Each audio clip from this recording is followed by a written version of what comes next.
એટલે રાજ્ય સરકારને એ કહેવા માંગુ છું, સુનિશ્ચિત એ નથી કરવાનું કે ડિપોર્ટ થયેલા ગુજરાતના બેરોજગાર દીકરાઓ મીડિયા સાથે વાત ન કરે. સુનિશ્ચિત એ કરવાનું છે કે ખાલી પડેલા તમામ સરકારી પદોમાં ભરતી થાય, જેથી ફરી કોઈ ગુજરાતના દીકરા દીકરી બેરોજગાર યુવક યુવતીઓએ મેક્સિકોની બોર્ડર પર છાતી પર ગોળી ખાવા માટે જવું ન પડે. આ જેટલો ચિંતાનો વિષય છે, એટલી જ મોટી ચિંતાનો વિષય જે ગુજરાતમાં મળી રહેલી નકલી કચેરીઓ.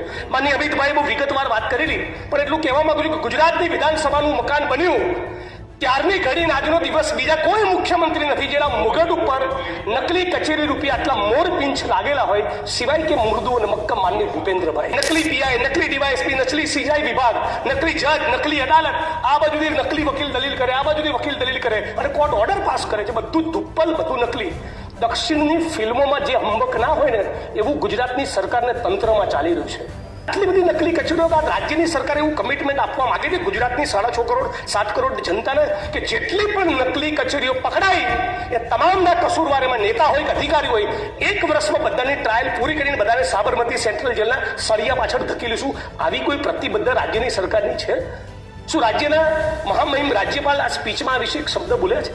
મારી અધ્યક્ષની ચિંતાનો વિષય મહિલાઓની સુરક્ષાનો છે.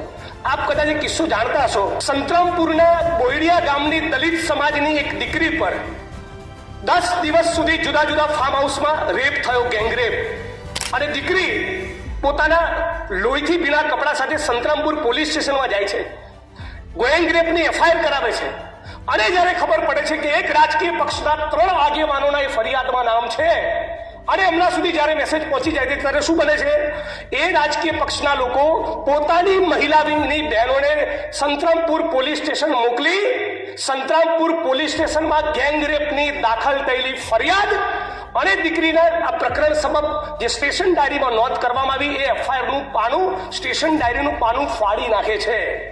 હા, આપણા ગુજરાતની અંદર દલિત સમાજની ગેંગરેપની પીડિતાની ફરિયાદ પોલીસ સ્ટેશનમાં ફાડી નાખવામાં આવી અને રાજ્યની સરકારે આ મુદ્દે મૌન ધારણ કર્યું.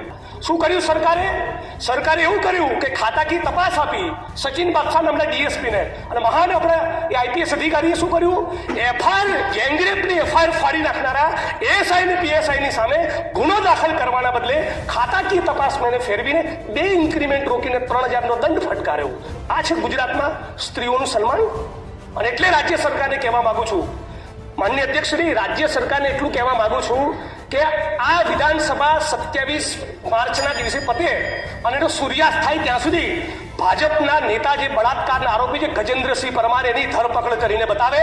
આ ગુજરાતની સરકારને હું ચેલેન્જ આપું છું આ મંચ ઉપરથી. સામાન્ય એ માણસને બળાત્કાર કરનારો માણસ કોઈ પણ પક્ષનો હોય, સામાન્ય રાજ્યની સરકાર એની ધરપકડ નથી કરતી. આવો જ પ્રશ્ન છે ગુજરાતમાં તૂટી રહેલા ઝૂંપડા.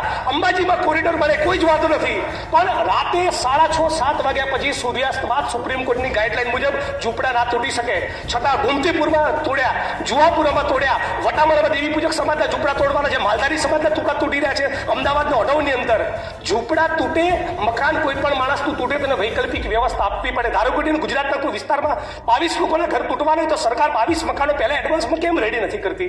હાઈકોર્ટના સુપ્રીમ કોર્ટની ગાઈડલાઈન છે દરેકને વૈકલ્પિક વ્યવસ્થા આપવી. Right to central a constitutionally guaranteed આપણો ફંડામેન્ટલ રાઇટ છે. તો આ રાઇટ્સ ગરીબ માણસોને લાગુ નથી પડતો. રિયલ એસ્ટેટના માફિયાઓ, ઉદ્યોગપતિઓ જમીનોમાં દબાણ કરે, એ દબાણ ખુલ્લા ના થાય અને દલિત, આદિવાસી, ઓબીસી સમાજના ઝૂંપડા તોડી નાખવાના, એને બેઘર કરી નાખવાનો. આ ગુજરાત વાઇબ્રન્ટ અને સ્વર્ણિમ ના હોઈ શકે.